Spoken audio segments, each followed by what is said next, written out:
Hello students, greetings of the day. So this is the continuation of our third unit, Indus Civilization. In our last class, we had saw about why do people settle near the rivers. Okay, so why they settle near the rivers? Because of the fertility of the soil, then availability of the fresh water and the easy movement of people and goods from one place to another place. Okay, then we have also saw about the urban civilization. Okay, so and we have also saw about the unique features of Harappan civilization. So what's the unique feature of this Harappan civilization? That is the town planning. Okay, so the town planning is the unique feature of this Harappan civilization. The towns were planned into two, that is the upper town and the lower town. Okay, so the upper town, it is the part of the city which is located at the west side and it was used by the administrators. Okay, so the great bath and the granaries are located in the upper town. Okay, so then what about the lower town?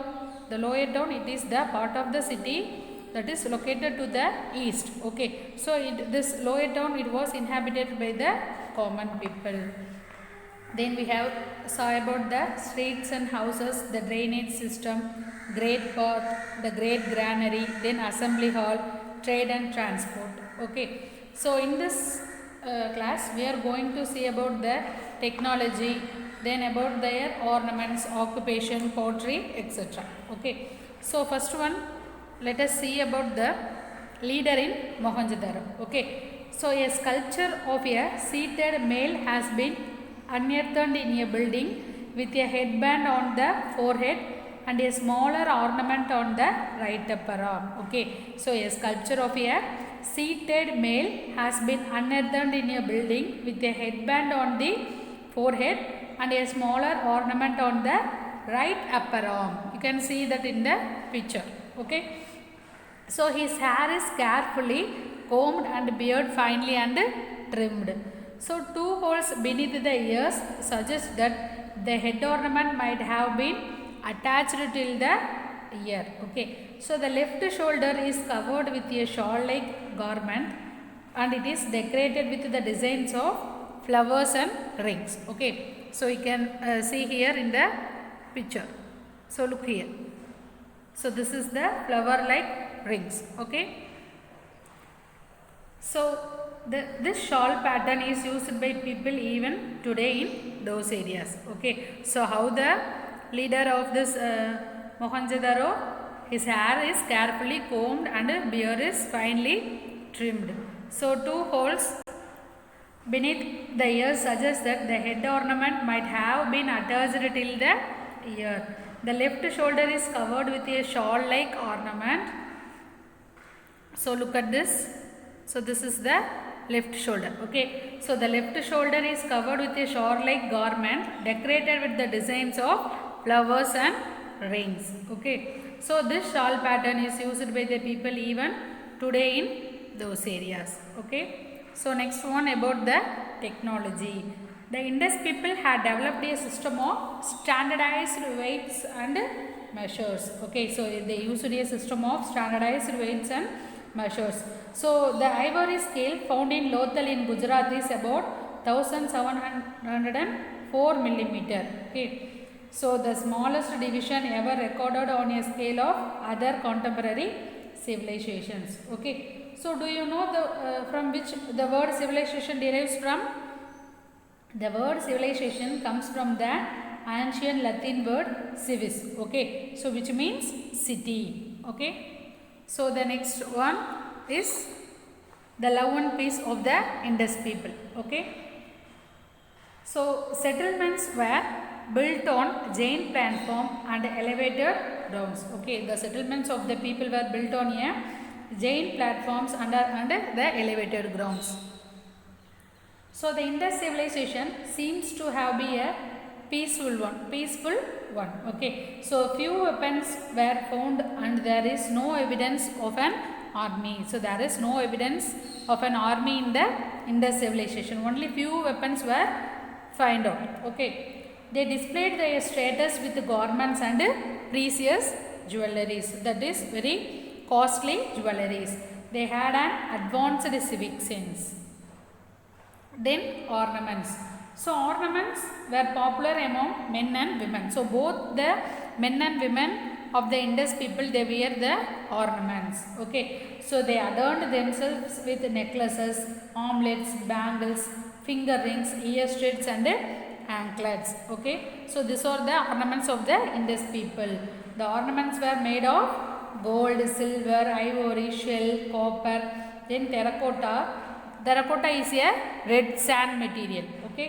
So and also by the precious stones. Okay. So the ornaments are made by gold, silver, ivory, shell, copper, terracotta and precious stones. So see here the ornaments of the Indus people. Okay.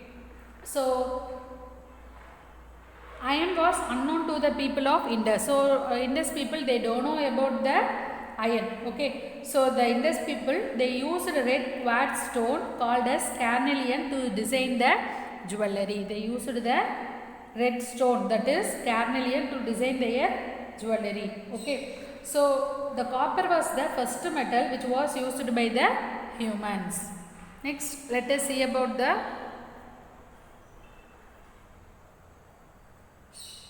occupation of the Indus people. The main occupation of the Indus civilization people is not known till now. Okay. But they had done agriculture, handicrafts, pottery making, jewelry making, weaving, carpentry and trading were practiced by the Indus people. Okay. There were merchants, traders and artisans. Okay. So rearing of cattle was another occupation of the Indus people. Okay. So what is meant by rearing of cattle? The rearing of cows, animals, etc. That is a cow, goat, hen, etc. Okay. So the rearing of cattle was another occupation of the Indus people. So people of those times, they know how to use the potter's wheel. Okay. They reared and domesticated the animals. Okay. So what are the occupation of the Indus people? Agriculture, handicrafts, pottery making, jewelry making, weaving, carpentry and trading were practiced by the Indus people. So they also rear cattle. Okay. So next one, pottery. So pottery was practiced using the potter's wheel. You can see it in the place where the pottery is or making in today's also. Okay. So pottery was practiced using the potter's wheel. Okay. So it was well fired. The pottery was well fired. The potteries were red in color with beautiful designs in black. So you can see. So in this pot, it was beautifully designed with the black color. Okay. So the potteries were red in color with beautiful designs in black. So the broken pieces of pottery have animal figures and geometric designs on it. So next one, the religious beliefs of the Indus people. So still now we don't have any evidence pointing to specific deities, that is specific god of their religious practices. Okay. But there might have been, they used to worship the mother of goddess. Okay. See, this is the mother of goddess. Okay. So this is also which was concluded or based on the excavation of several female figures. So next one, the toy culture of the Indus people. So toys like carts, cows with movable heads and limbs, clay balls, tiny dolls, you see here. So toys like carts, cows with movable heads and limbs, clay balls, tiny doll, a small clay monkey, terracotta squirrels eating a nut, clay dogs and male dancer have been found during the Indus people. They had made various types of toys using the terracotta, which show that they enjoyed the playing. This is an example that they enjoyed playing, the Indus people. Okay. So next one, what happened to the Harappans? So by 1900 BCE, the Harappan culture had started to decline. Okay. So it is assumed that the civilization, they met with the repeated flood, ecological changes, invasions, natural calamity, climatic changes, deforestation and an epidemic. So by this reasons this Harappan culture they started to decline. So what are the general facts about this Indus civilization? So this Indus civilization, it is one of the oldest civilization in the world. Okay, so it is also the largest among the 4 civilization. Already I had told you about that 4 civilization. Okay, so what's the 4 civilization? The Indus civilization, the Chinese civilization, the Egyptian civilization, and the Mesopotamian civilization. Okay, so this Indus civilization is the largest among the 4 ancient civilizations. The world's first planned cities are found in this Indus civilization. So the Indus also had advanced sanitation and drainage system.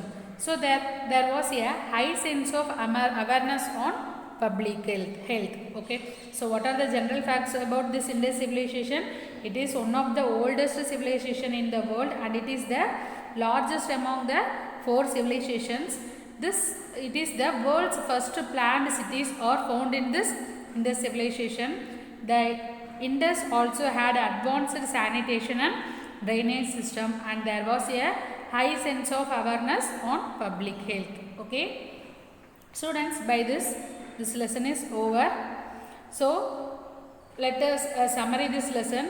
So when man began to live in a settled life, it marked as the dawn of civilization. So the river valleys were responsible for the growth of civilization. So this Harappan civilization is mainly of urban in nature, that is the city town civilization. Okay, so the cities were planned with covered drainage and straight wide roads cutting each other at right angles. The people of that time, they had a great engineering skills. So the Great Bath is one of the earliest public tank. The civilization, it extended from Moroccan coast of Balochistan in the west to Gagargara river valley in the east, Afghanistan in the northeast, then Maharashtra in the south. Okay, students, have you all understood this lesson? Yes, okay. So then your today's assignment is, in your book bag you are having the choose the correct answers, then match the statement with reason, then fill in the blanks, then true or false, and also match the following. Okay, so you have to read this lesson once and you have to answer all the 1 marks which was given at the back of this lesson. Okay, thank you students, thank you all. Indus Valley Civilization. One of the earliest urban civilizations in India, and in fact the world, was the Indus Valley Civilization, also called the Harappan culture. About 5,000 years ago, a group of nomads traveling from Sumeria, the present-day Iran, entered northwest India near present-day Karachi. These nomads found a land so richly fertile by the banks of the river Indus that they settled there without hesitation. This area was abundant with water, fodder, and fuel. Over the next 1,000 years, the immigrants spread over an area of 500,000 square miles. Excavations prove that the level of urban planning and architecture prevalent here was incomparable. The anchor for this civilization lay in the beautiful twin cities of Mohenjo-daro and Harappa. The name Mohenjo-daro means Mound of the Dead in Sindhi. The city was built around 2600 BC. These cities were made up of bricks, either baked mud or wood bricks. The baked bricks were a superior version of the sun-dried bricks used in other civilizations. The amazing part was that the workers made every brick of the same size. The type of brick used ensured the durability of the buildings. Despite a population of about 30,000, the city had one of the best sanitation systems. Each house had a well from which it drew water. From a bathing room, the wastewater was directed into covered drains along the main streets. Since all the streets were well drained, the city remained dry and clean. This is evidence of a very modern method of sanitation and sewerage. Mohenjo-daro was primarily an agricultural city. It was situated below the great mountain ranges, with rivers flowing abundantly through the land, depositing rich, fertile soil. This made evident the fact that agriculture was the main occupation. Further proof of this is the presence of a large well, a central marketplace, and several granaries in the city. Near the granary was the great public bathhouse known as the Great Bath. Steps led down to a pool lined with bricks in a huge courtyard. The beautiful bath area had a layer of natural tar. This was to prevent it from leaking. In the center of the bath area was a swimming pool. The purpose of the Great Bath was assumed to be for ritualistic bathing. This is a practice followed by Hindus even today. Houses were well protected from noise, odor, and thieves. Each house opened out onto inner courtyards and smaller lanes, so it was safe. Although some houses were larger than the others, the city seemed to promote an equal society, for all houses had the same kind of access to water and drainage. The city had an impressive defense structure in place as well. Though it lacked outer walls, there were defensive towers in the west and south. Since other Indus cities had stronger defense systems in place, it is speculated that perhaps Mohenjo-daro was only an administrative center.